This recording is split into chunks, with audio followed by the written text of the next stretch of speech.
Tem tanto tempo que eu não gravo um vídeo aqui para esse canal, que eu nem sei se eu sei como fazer isso. Não lembro nem como que ajusta mais o melhor ângulo. Tô com câmera com telefone novo.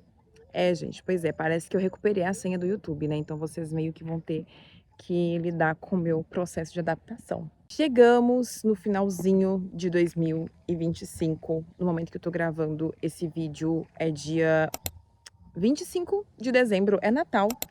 Então, eu sou meio sem noção de data, né? Quem me conhece há mais tempo sabe que eu sou meio sem noção de data.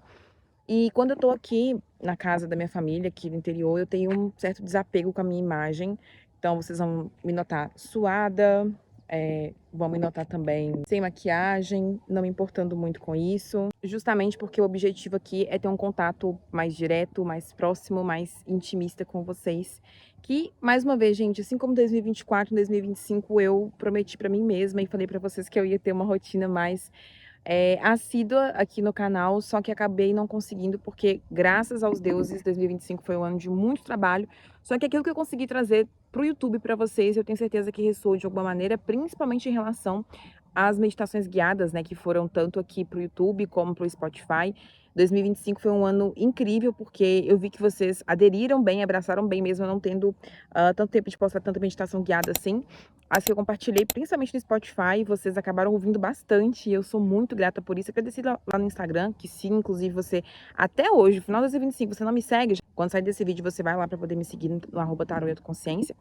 Mas esse vídeo aqui é um vídeo bem curtinho, bem rapidinho, um daqueles bate-papos que a gente tem tete a tete sobre perder o medo de errar, né? E o primeiro ponto que eu quero trazer aqui é o seguinte, que muitas vezes a gente confunde o medo de errar com a intuição. Já até tem um vídeo mais antigo, mas eu pretendo regravar ele com uma nova roupagem, uma nova linha de raciocínio sobre a diferença entre intuição e paranoia.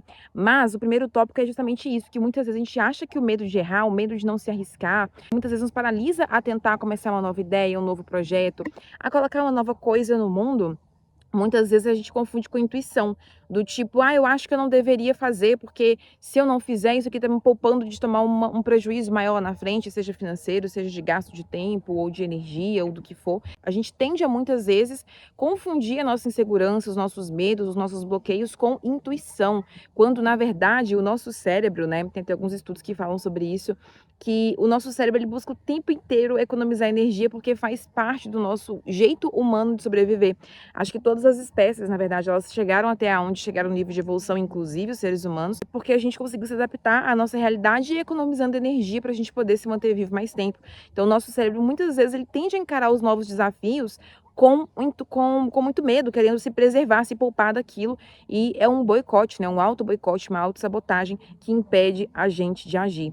Um outro fator importante também que eu estava refletindo sobre o medo de errar e que é interessante que a gente se programe, que a gente procure passinho a passinho, dia após dia, em 2026, para a gente poder perder o medo de errar, é a gente pensar que errar faz parte do processo, né? Até tem um meme que eu não sei se eu vou achar, se eu achar, eu coloco aqui na tela, mas que ele fala mais ou menos assim, que é, quando eu começo um hobby novo, detalhe, um hobby, não é uma nova profissão não, hein? Quando eu começo um hobby novo e eu não, já me torno expert naquilo em 5 minutos, já quero desistir. Porque nós, seres humanos, a gente tem essa tendência de querer as coisas, principalmente hoje em dia, né? A cada dia que passa, a gente está evoluindo no sentido de tecnologia, de que a gente tem carro à nossa disposição, né? Com Uber, tem comida à nossa disposição, com iFood e outros deliveries.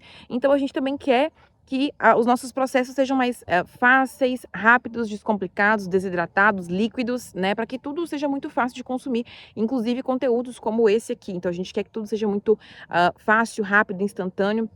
E esse processo, muitas vezes, sabota o nosso aprendizado, de que se a gente não encara, né, que nós somos seres humanos e que o medo de errar, ele faz parte do processo, de que o medo de errar, ele também é uma forma de aprender, né, nem que seja aprender a não fazer, a gente vai estar sempre buscando novos atalhos, sempre buscando encurtar caminhos, quando, na verdade, a gente poderia estar crescendo, evoluindo muito mais do que a gente, de fato, já está fazendo. Um outro ponto importante também, que é de uma frase que eu ouvi uma vez, inclusive eu vi isso no canal da Nick, né, da Nick Furlaneto, do Meditação Tarô. Ela já falou isso com muita frequência, que é uma frase que é mais ou menos assim, que não tenha medo de mudar de opinião, porque quem muda de opinião é só o que está pensando. Adaptando essa frase aqui para o sentido do medo, né, de quando a gente se auto-sabota e por aí vai, não tenha medo de errar, porque quem erra é sinal que está vivo, é sinal que está aqui ainda encarnado no planeta Terra. E eu não sei qual nível de valia que você dá para sua vida. Eu particularmente amo estar viva. Mas quem erra, quem está em processo de aprendizado, como todos nós estamos, é sinal de que a gente está vivo, de que a gente está caminhando, de que a gente está aprendendo. E muitas vezes a gente se boicota por bobagem, sabe? Ou então, também por conta do nosso ambiente. Claro, eu não quero trazer fatores externos aqui, que o objetivo desse vídeo não era esse, e sim a gente ter uma conversa, um bate-bola, um jogo rápido, um negocinho aqui, só para acabar afinal, só para a gente chegar nesse final de ano com a gente tendo um conteúdo aqui nesse canal para poder fechar com chave de ouro.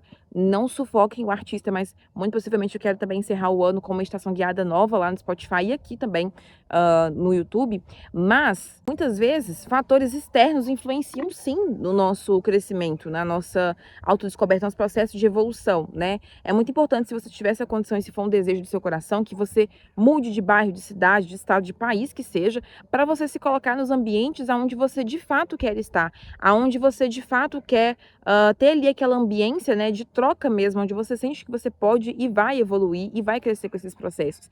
Só que nem sempre os fatores, por mais que eles, né, a ambiência se influencie, nem sempre os fatores externos, eles são os culpados ou os responsáveis, vamos dizer assim, pela nossa falta de tentativa, né? Às vezes, como eu falei, os traumas de, por exemplo, se você tentou empreender uma vez com sociedade, com alguém, aquele sócio, aquela sócia, sei lá, te passou a perna. Então, você não quer começar uma nova sociedade ou você não quer começar a empreender sozinho porque você tem medo de não dar conta e também tem medo de, sei lá, colocar uma pessoa e a pessoa, né, ser desleal com você.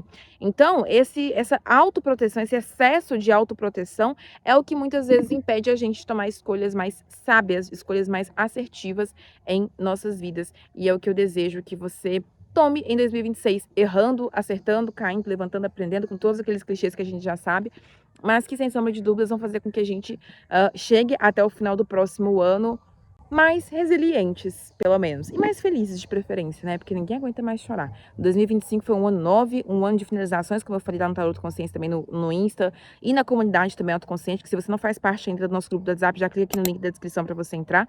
Mas uma coisa que eu sempre falei, que eu falei desde o início do ano, é que 2025 não seria um ano fácil mesmo. É um ano 9, é um ano de fins de ciclo, é um ano de finalizações como um todo, a nível global, coletivo, mas também a nível individual. Então não foi um ano fácil para ninguém, mas sem sombra de dúvidas, agora no ano 1, um ano do mago, um ano de reinícios, é um ano que vai trazer pra gente essa força, essa garra, esse ânimo que, digamos que 2025 levou da gente todo, né? E a gente tá precisando de mais descanso também. E esse foi o vídeo de hoje. Não vou prometer, mas eu vou pelo menos tentar ser um pouquinho mais presente, se 2026 permitir, se a minha agenda também permitir.